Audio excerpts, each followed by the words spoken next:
মঙ্গলবার গভীর রাতে তিউনিসিয়া উপকূলে নোঙর করা আন্তর্জাতিক মানবিক সহায়তা গ্লোবাল সুমুদ ফ্লোটিলা জাহাজ আলমাতে ভয়াবহ বিস্ফোরণ ঘটে। মুহূর্তেই জাহাজের ডেকে আগুন ধরে যায়। সাথে সাথে সাইরেন বেজে উঠলে ক্রুরা আগুন নেভানোর চেষ্টা করে। এ নিয়ে টানা দ্বিতীয় দিনের মতো তাদের বহরে হামলা চালানো হলো, তবে এতে কোনো হতাহতের ঘটনা ঘটেনি।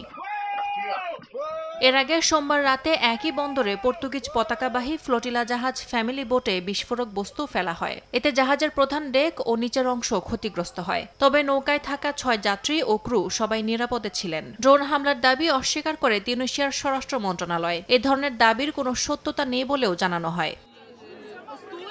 গেল ৭ সেপ্টেম্বর গাজায় মানবিক সহায়তা পৌঁছে দেওয়ার লক্ষ্যে বার্সেলোনা থেকে রওনা হয় ফ্লোটিলা। এর আগেও বিভিন্ন সময়ে গাজাগামী বহরে ইসরায়েলের হামলা হয়েছে। ফ্লোটিলা কর্তৃপক্ষ জানান, গাজার অবরুদ্ধ মানুষের জন্য তাদের এই প্রচেষ্টা অব্যাহত থাকবে।